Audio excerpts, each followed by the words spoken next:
You never want to be done with any conversation. When you start to talk, you never stop.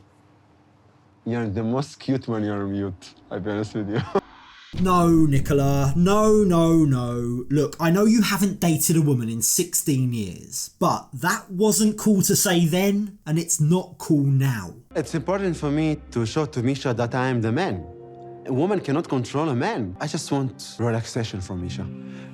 She started to bother me. I'm sensing a pattern with Nicola, and it's screaming misogyny. But before we dive into Nicola's behaviour, let's rewind back to the start of this episode. So we left the pair having just met up in person for the very first time. Both were very excited, and while they're both still anxiously waiting for news about Meisha's annulment, Meisha was keen to get to know Nicola better in person before rushing off and getting married. And when we join them in this episode, the very next morning, it seems like she's already beginning to learn Nicola's most annoying quirks. My God, Meisha, what are you Oh my gosh, Nicola, what? Wake up, morning, sweetie pie.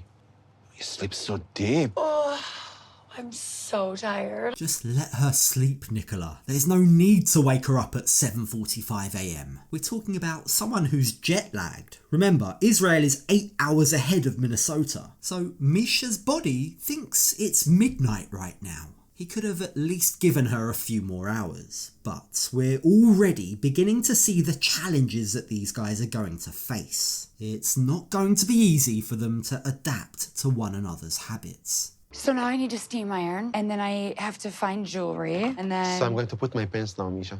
I will also get ready, but me, 2 minutes. Nicola's a roll out of bed and I'm ready kind of guy, but Meisha's more high maintenance. She likes to look good, and looking good takes time, especially when you've got the amount of clothing that Meisha has. Her organisation skills and the sheer amount of clothes that Meisha's brought with her on this trip have already raised eyebrows with Nicola. And it will be interesting to see if this becomes more of a problem the more time they spend together. Now, speaking of cohabiting, despite their no sex before marriage rule, it seems like last night Meisha got the affection that she's been after. Of course, all above board in the eyes of the Lord. Did anything happen between you and Meisha last night, physical? Kissing and hugging, of course, but no like a scene or something like that, no. Now, because of his devotion, Nicola is waiting until marriage to be intimate with a lady. And whilst Meisha is a little nervous at the fact that he's a virgin, she respects his decision. But it's not quite that simple, because this is Meisha's first relationship since she found God. She's used to feeling connected and close to her partners through intimacy.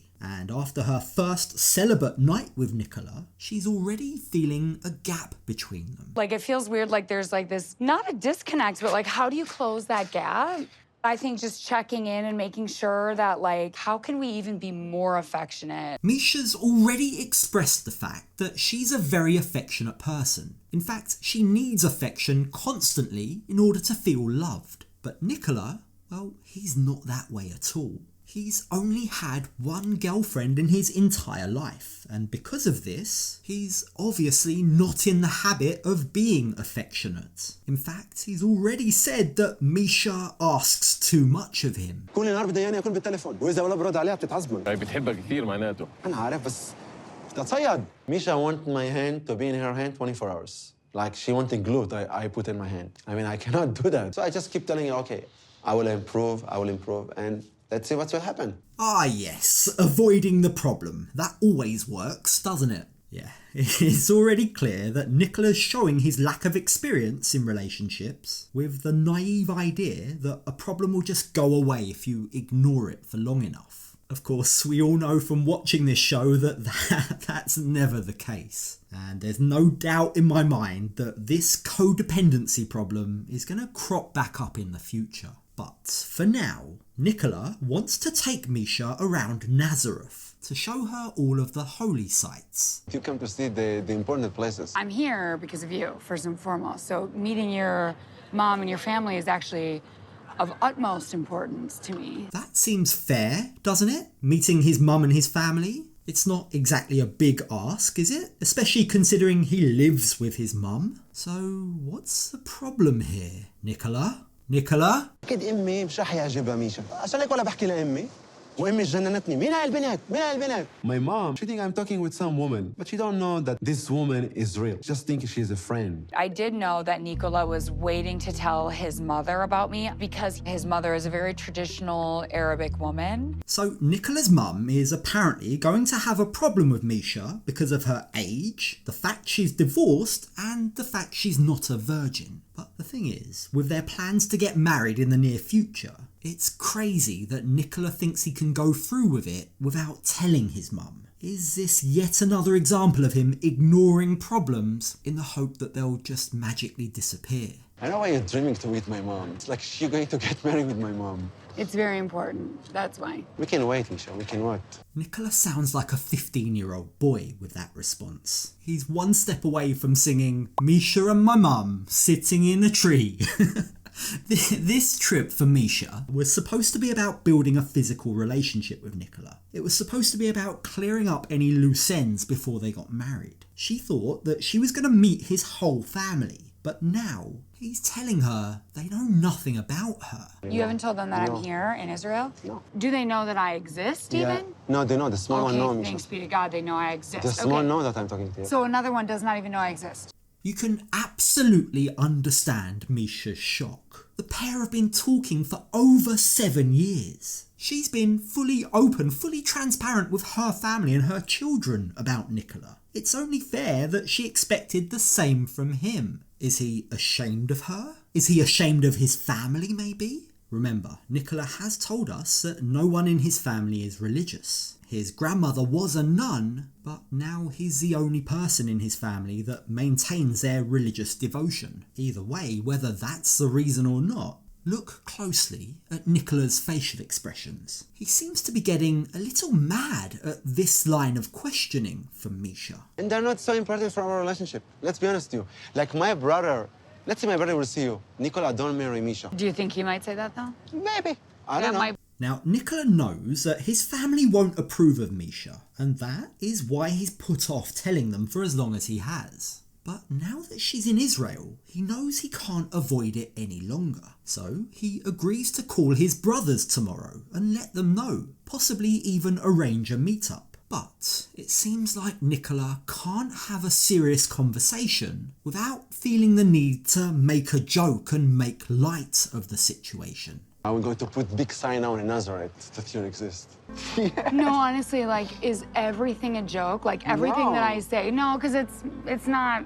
Making jokes after Meisha's just expressed how important this is to her completely invalidates her concerns. Everything that she's bringing up is completely logical and fair, but Nicola is treating her like she expects too much from him. He's teetering on the edge of gaslighting here, and I hope that Meisha is strong enough to back herself. Now, when we join them back in their hotel room later on that evening, Meisha brings up what just happened. She tells Nicola that she feels like she wasn't heard properly. But I definitely need to feel like Nicola is not embarrassed. God, Misha, what you said this word. Get out from your lexicon. Embarrassed. Embarrassed from what? Look, I can see that Nicola, in his own way, is trying to reassure Meisha here. But the problem is, he's not being honest, is he? He knows what Misha's saying when she says he's embarrassed by her. And by pretending not to, he isn't really helping the conversation. There's a reason why he hasn't told his family about her.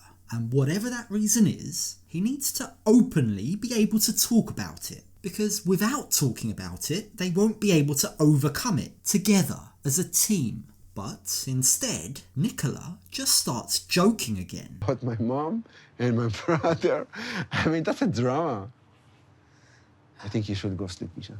You are so tired and you start to speak nonsense. Nicola's back at it again. He's back to totally trivializing and invalidating Meisha's concerns. Saying she's tired, she's speaking nonsense, she's worried about nothing, why is she even talking about this? It's a way of trying to make Meisha look like she's the one being unreasonable. But she isn't. She's not at all. Everything she's raised is fair. It's just really disappointing that Nicola doesn't understand this. But one thing to keep in mind is that Meisha was a journalist back in the day. If there's one thing she knows, It's how to be persistent. You never want to be done with any conversation. When you start to talk, you never stop. You're the most cute when you're on mute, I'll be honest with you. Oh no, Nicola, take that back. Everything he's saying right now is just making this situation worse and worse. But from the way that he's laughing, he doesn't seem to realise this. If Meisha's internal alarm bells weren't ringing before, I hope they're ringing bloody loud right now. What gives me hope is, based on her response, Meisha proves she's a highly intelligent lady. She can see straight through Nicola. She can tell that this is just a method of deflection. When conversations come up and something's uncomfortable, guess what Nico does? He throws kind of a off-the-cuff thing that makes no sense and has no part of what we're talking about. Meisha is spot on here. Nicola's random jokes, the way he derails conversations and stops Meisha's thoughts in their tracks, are all deflection tactics. They're all an attempt to avoid the real topics of concern. But what Nicola wasn't banking on is how mature and how communicative Meisha actually is. She's crystal clear in expressing what she needs from Nicola. And there's a very clear, implicit expectation here that she expects him to be able to do this back. You know, we have a drama, me and Meisha, in the phone. Not like the big argument, but we argue about things we don't agree. But I didn't expect in person the problem start, fighting. It's interesting that Nicola considers the conversation they've just had as being a fight. But it's not really a fight, is it? It's more a disagreement. No one's raised their voice, no one's got mad, it's just been a conversation. It's been Meisha trying to communicate and Nicola shooting it down. Now, I don't know if this is down to Nicola's lack of experience with a partner. Maybe it's down to the fact that being single for so long has meant he hasn't had to cater to other people before. But the fact that he's interpreted a disagreement or a conversation with two perspectives as being a fight now leaves him feeling like he needs to assert his dominance. It's important for me to show to Meisha that I am the man. A woman cannot control a man. I just want relaxation from Meisha. She started to bother me. This isn't looking good. It's starting to feel like all Nicola wants is a submissive woman. A woman who won't disagree with him, won't start to bother him, and will fall in line and do as he says. Now, from afar, for a while at least, it may have seemed like Meisha was this woman. She maybe put him on a pedestal. She made him feel important while he taught her all about religion. She looked up to him. But now that they're together in person, he's labelling her bothersome. He's saying that she's clingy and controlling. And what has he already told us that he's going to do when he feels like she's being this way? So I just keep telling her, okay, I will improve, and let's see what will happen. Yeah. No surprises then for guessing how he responds to Meisha when she tells him she needs him to work through conversations and not just dismiss her. They need to get to the root of the problem. Nicola's response? I will always listen to you. I will try always to improve myself. It's hard to take that seriously. It feels like Nicola's just saying what he knows Meisha wants to hear. He's just doing what he needs to do to get the conversation to end. The thing is, I think we've just seen his real character. And unless he can learn how to communicate effectively in this relationship, unless he can drop these outdated views that he has of women, Meisha will just be stuck dating an emotionally stunted man. And I'm not sure that's what she signed up for.